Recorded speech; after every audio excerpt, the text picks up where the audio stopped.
Happy Friday and welcome back to this week's episode of Sports Corner. I'm Cole Young, and before I get into all the March Madness and other updates, a major news story broke earlier this week in the NFL.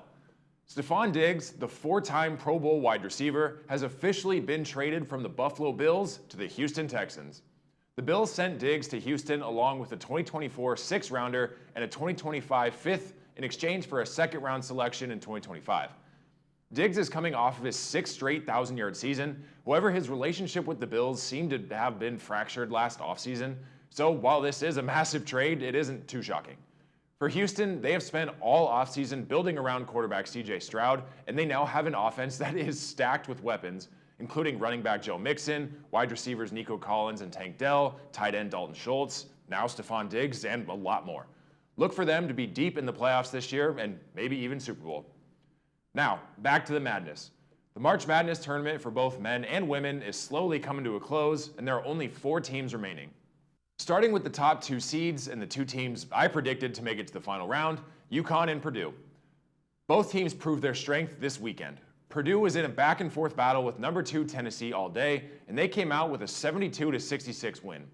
Purdue's star player, big man Zach Edey, finished his day with 40 points, 16 rebounds, 1 assist, 1 steal, and 1 block in the most dominant performance of his career so far. Tennessee's top scorer, Dalton Knecht, kept them in the game all day with a 37-point performance of his own. Edey and Knecht, the top 2 players and their respective teams, went back and forth all day. There were 6 ties and 8 lead changes. With 5 minutes left and the score tied at 58, both players had scored 31 points on 12 field goals. This was the first time opposing players scored more than half their team's points in an NCAA tournament game. Like I said, Purdue outlasted Knecht and the Volunteers and have moved on to the Final Four. In their way of a championship appearance stands this year's Cinderella story, the NC State Wolfpack. NC State upset Duke 76-64 on Sunday, shocking the world and punching their ticket to the Final Four. They were led by 6'9", 275-pound DJ Burns, who scored a season-high 29 points. This will be the Wolfpack's first appearance in a Final Four game since 1983. No double-digit seed has even made it to the national championship game, but just like Wolfpack fans chanted, why not us? To get to this point, NC State has taken down number 6 Texas Tech, number 14 Oakland, number 2 Marquette, and number 4 Duke. But Purdue and Zach Edey will be their toughest test yet. It'll be a matchup of 2 talented and tough big men, and I, for one, am excited to see what happens. This game will be tomorrow at 3 p.m. I know I said I predicted Purdue to be in the national championship, but who doesn't love an underdog story, so I might be rooting for NC State. The other number 1 team and the reigning national champions, the UConn Huskies, have been beyond dominant all tournament. UConn is the first program in NCAA tournament history to win 10 straight games by double digits. They're the 3rd program in history to win their 2 games directly before the Final Four by 25-plus points each.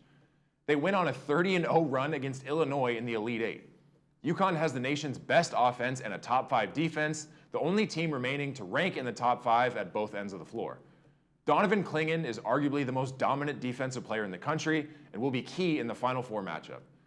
Clingan single-handedly kept Illinois away from the rim, blocking 5 shots and forcing the Illini to go 0 for 19 from the field on shots he contested. UConn earned their Elite 8 win, coming out on top of Illinois 77-52.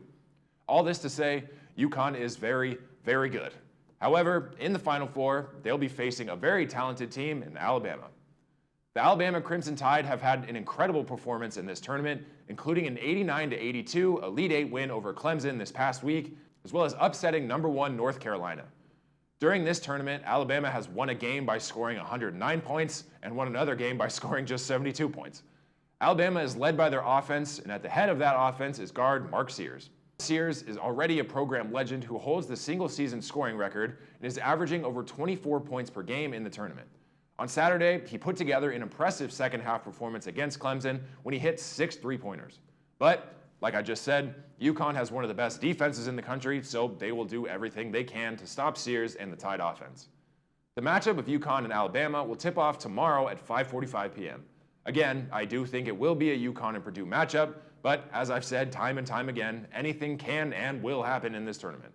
Then, the national championship game for the men will be on Monday, April 8th at 6:20 p.m. Don't miss out on any of the action this weekend as the tournament comes to a close. Two schools have the opportunity for both men and women to be crowned national champions in this year's tournaments, and that is UConn and NC State. For the 15th time in the past 16 years, the women of UConn basketball are back in the Final Four. The Huskies are led by Paige Bueckers, the 2021 National Player of the Year. Bueckers has been even better this season, averaging a career-best 22.3 points and 5.2 rebounds. She scored over 20 points in 7 straight games and has scoring, rebounding, double-doubles in 3 of the Huskies' 4 NCAA tournament games. Her 1.5 blocks and 3.3 steals per game in the tournament help back up the claim that she is the best player in the country. UConn upset #1 USC last weekend 80-73 and now move on to face the top-seeded Iowa in the Final Four. What else can be said about Iowa that hasn't already been said? For their second straight season, they're back in the Final Four. They've won 3 of their 4 tournament games by double digits, including taking out their newest rival LSU in the Elite Eight last week. At the center of it all, of course, is Caitlin Clark. I've talked so extensively about all the records she's set and broken and all that she's accomplished so far, but she set even more in the game against LSU.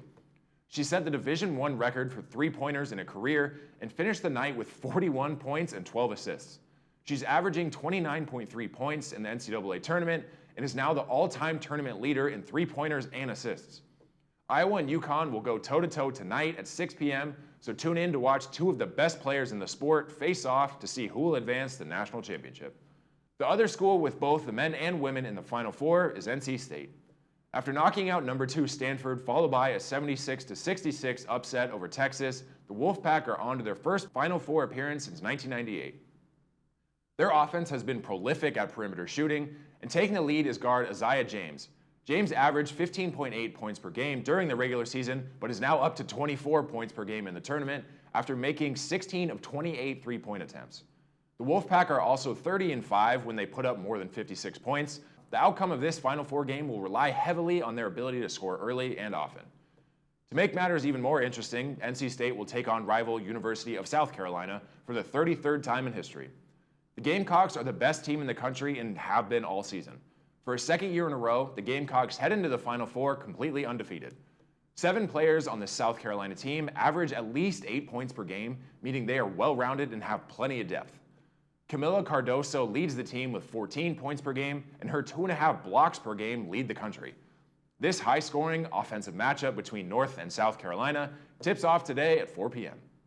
I said a few weeks back that my national championship prediction for the women would be Iowa versus South Carolina, and we're just 1 game away from that being correct. The national championship for the women will be this Sunday, April 7th at noon. While the tournament and all the excitement of college basketball comes to a close, one of the greatest and most prestigious events in all of sports starts next week, the Masters. Round 1 at the beautiful Augusta National Golf Club in Augusta, Georgia, tees off on Thursday the 11th and will continue through Sunday the 14th. Jon Rahm took home the green jacket last year, and he has the 3rd best odds to finish on top of the field again this year. The favorite to win this year is Scottie Scheffler, followed by Rory McIlroy, then Rahm, Brooks Koepka, Jordan Spieth, and Will Zalatoris. Like I mentioned, this is one of the most famous sporting events in the world, so be sure to tune in on Thursday and all next weekend, and we'll check back in on the golfers on next week's Sports Corner.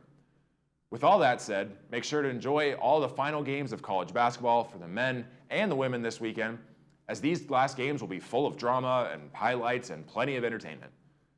Outside of the tournament, the NBA is in its final games, the NHL is still going strong, and the MLB is back in full swing, so there's plenty of sports to enjoy this weekend. I'm Cole Young. Thanks for tuning in to this week's Sports Corner, and I'll see you next week.